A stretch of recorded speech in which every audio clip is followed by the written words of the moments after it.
Te invito a leer la Biblia en un año. Hermanos, amigos de Buscando a Jesucristo, mi nombre es Juan Manuel Rincón y los del Camino les saludan.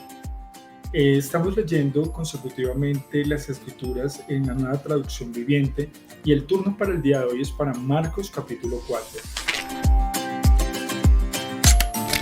Una vez más Jesús comenzó a enseñar a la orilla del lago.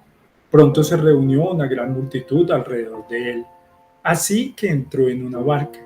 Luego se sentó en la barca, mientras que toda la gente permanecía en la orilla. Les enseñaba por medio de historias que contaba en forma de parábola, como la siguiente. Escuchen. Un agricultor salió a sembrar. A medida que esparcía la semilla por el campo, algunas cayeron sobre el camino y los pájaros vinieron y se las comieron. Otras cayeron en tierra poco profunda, como la roca debajo de ella.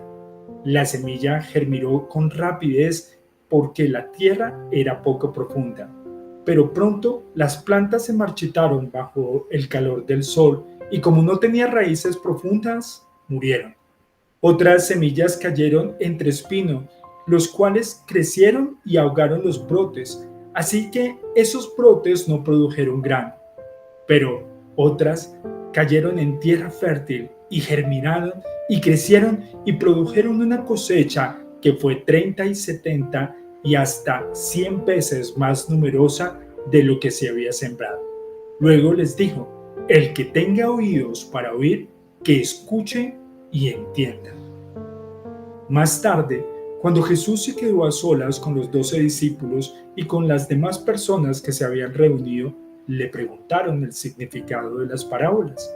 Él contestó, a ustedes se les permite entender el secreto del reino de Dios, pero utilizo parábolas para hablarles a los de afuera para que se cumplan las escrituras. Cuando ellos vean lo que hago, no aprenderán nada. Cuando oigan lo que digo, no entenderán. De lo contrario, se volverían a mí y serían perdonados. Luego Jesús les dijo, si no pueden entender el significado de esta parábola, ¿cómo entenderán las demás parábolas? El agricultor siembra las semillas al llevar la palabra de Dios a otros.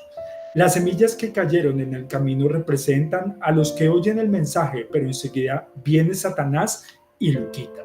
La semilla sobre la tierra rocosa representa a los que oyen el mensaje y de inmediato lo reciben con alegría, pero como no tienen raíces profundas, no dura mucho. En cuanto tienen problemas o son perseguidos por creer la palabra de Dios, caen.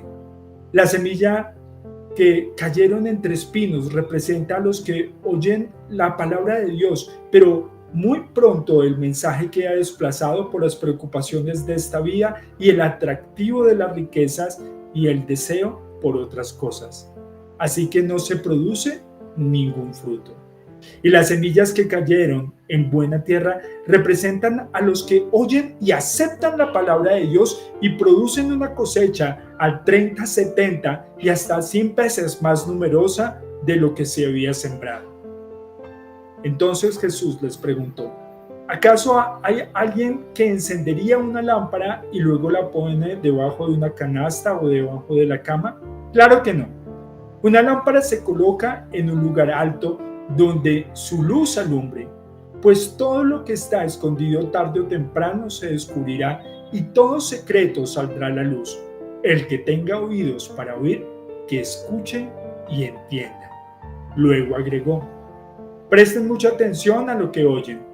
Cuanto más atentamente escuchen, tanto más entendimiento les será dado.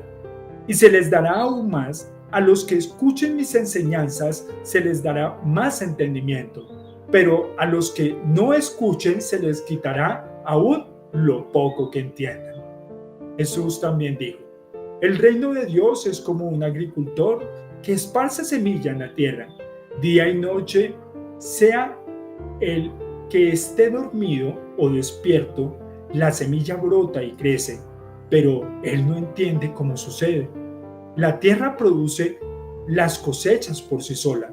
Primero aparece una hoja, luego se forman las espigas y finalmente el grano madura. Tan pronto como el grano está listo, el agricultor lo corta con la hoz porque ha llegado el tiempo de la cosecha. Jesús le dijo: ¿Cómo puedo describir el reino de Dios?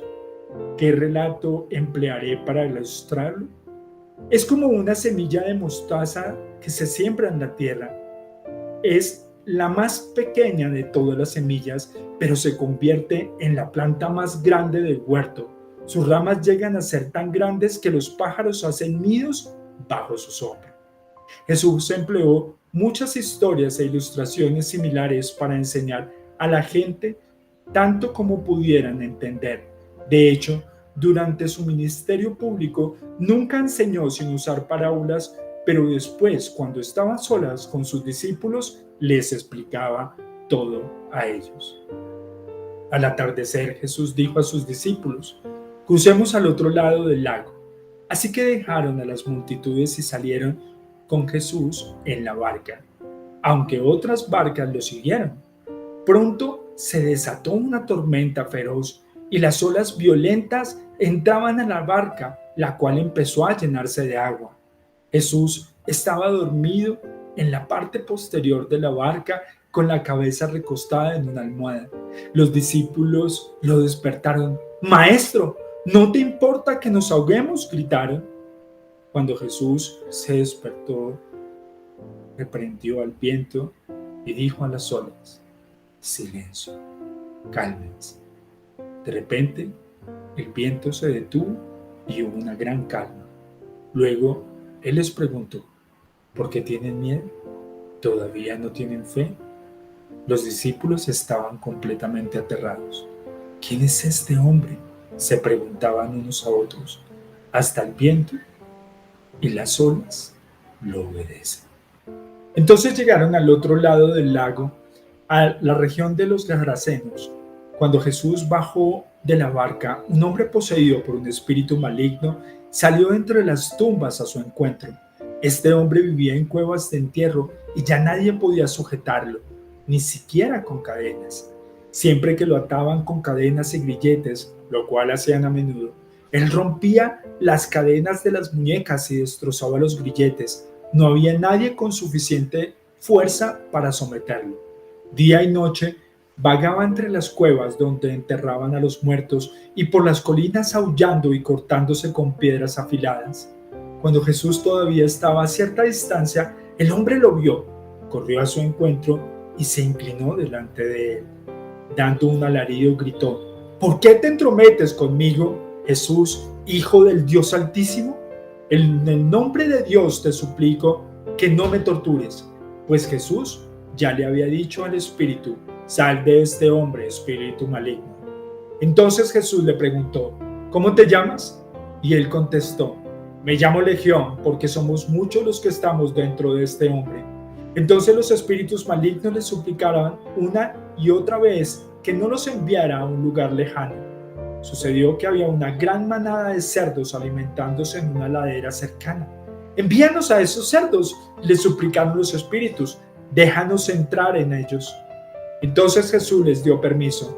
Los espíritus malignos salieron del hombre y entrando en los cerdos, y toda la manada de unos 2000 cerdos se lanzó al lago por el precipicio y se ahogó en el agua. Los hombres que cuidaban los cerdos huyeron a las ciudades cercanas y a sus alrededores, difundiendo la noticia mientras corrían. La gente salió corriendo para ver lo que había pasado.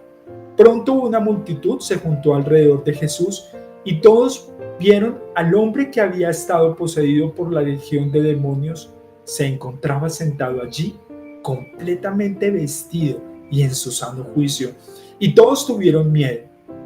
Lo que había ocurrido con el hombre poseído por los demonios y con los cerdos, y la multitud comenzó a rogarle a Jesús que se fuera y los dejara en paz. Mientras Jesús entraba en la barca, el hombre que había estado poseído por los demonios le suplicaba que le permitiera acompañarlo. Pero Jesús le dijo: «No, ve a tu casa y tu familia y diles a todos lo que el Señor ha hecho por ti y lo misericordioso que ha sido contigo». Así que el hombre salió a visitar a las 10 ciudades de la región y comenzó a proclamar las grandes cosas que Jesús había hecho por él, y todos quedaban asombrados de lo que les decía. Jesús entró de nuevo en la barca y regresó al otro lado del lago, donde una gran multitud se juntó alrededor en la orilla. Entonces llegó uno de los líderes de la sinagoga local llamado Jairo. Cuando vio a Jesús, cayó a sus pies y le rogó con fervor. Mi hija se está muriendo, dijo. Por favor, ven y pon tus manos sobre ella para que se sane y viva. Jesús fue con él y toda la gente lo siguió apretujada a su alrededor. Una mujer de la multitud hacía 12 años que sufría una hemorragia continua. Había sufrido mucho con varios médicos y a lo largo de los años había gastado todo lo que tenía para poder pagarles, pero nunca mejoró. De hecho, se puso peor. Ella había oído de Jesús, así que se le acercó por detrás entre la multitud y tocó su túnica, pues pensó, si solo tocara su túnica, quedaré sana. Al instante, la hemorragia se detuvo y ella pudo sentir en su cuerpo que había sido sanada de su terrible condición. Jesús se dio cuenta de inmediato de que había salido poder sanador de él, así que se dio la vuelta y le preguntó a la multitud, ¿quién me tocó la túnica? Sus discípulos dijeron, mira la multitud que te apretuja por todos lados. ¿Cómo puedes preguntar quién me tocó? Sin embargo, él siguió mirando a su alrededor a ver quién lo había hecho.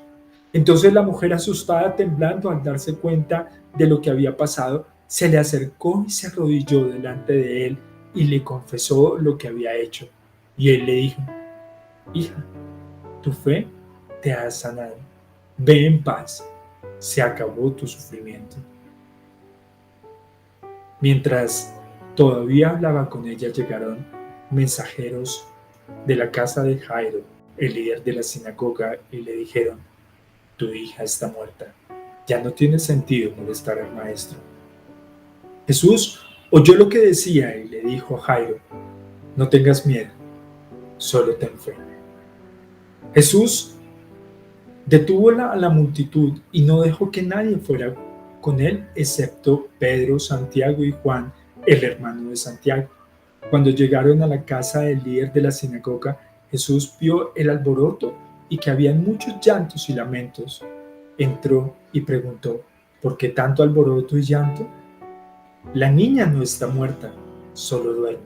La gente se rió de él, pero él hizo que todos salieran y llevó al padre y a la madre de la muchacha y a sus 3 discípulos a la habitación donde estaba la niña. La tomó de la mano y le dijo, Talita cum, que significa, niña, levántate. Entonces la niña, que tenía 12 años, enseguida se puso de pie y caminó. Los presentes quedaron conmovidos, totalmente asombrados. Jesús dio órdenes estrictas de que no le dijeran a nadie lo que había sucedido, y entonces les dijo que le dieran de comer a la niña. Señor Jesús, en tu nombre, Padre, estamos agradecidos, Señor, porque tú te has revelado por medio de tu palabra en nuestros corazones, Señor. Ayúdanos, Señor, a no buscar el Dios que nosotros pensamos, el Dios que nosotros queremos, el Dios que nosotros nos imaginamos, sino el Dios que es revelado a través de la Escritura que ha sido inspirada por tu Santo Espíritu. Llénanos de tu verdad, permítenos permanecer fieles, Señor, a ti, a tu palabra. Que no nos desviemos, Señor, sino que nuestro corazón entienda que no adoramos a un Dios imaginario, Señor, sino a un Dios que ha cumplido, Señor. Un Dios que, Señor, nos ha enseñado un principio fundamental, que es obedecer tu palabra, escuchar atentamente, entender tu palabra, Señor, y vivirla. Ponerla por obra en nuestros corazones, Señor. Porque no es lo que sabemos, sino lo que vivimos, Señor, lo que realmente testifica que tu Santo Espíritu está en nosotros, Señor. Llévanos a todo conocimiento, Señor, de tu verdad, de tu palabra, que nos enseña tu carácter, que nos enseña lo que eres, quién eres y qué quieres que nosotros hagamos. Por eso te bendecimos y adoramos tu santo nombre, Señor Jesucristo. Amén. Te invito a leer la Biblia en un año.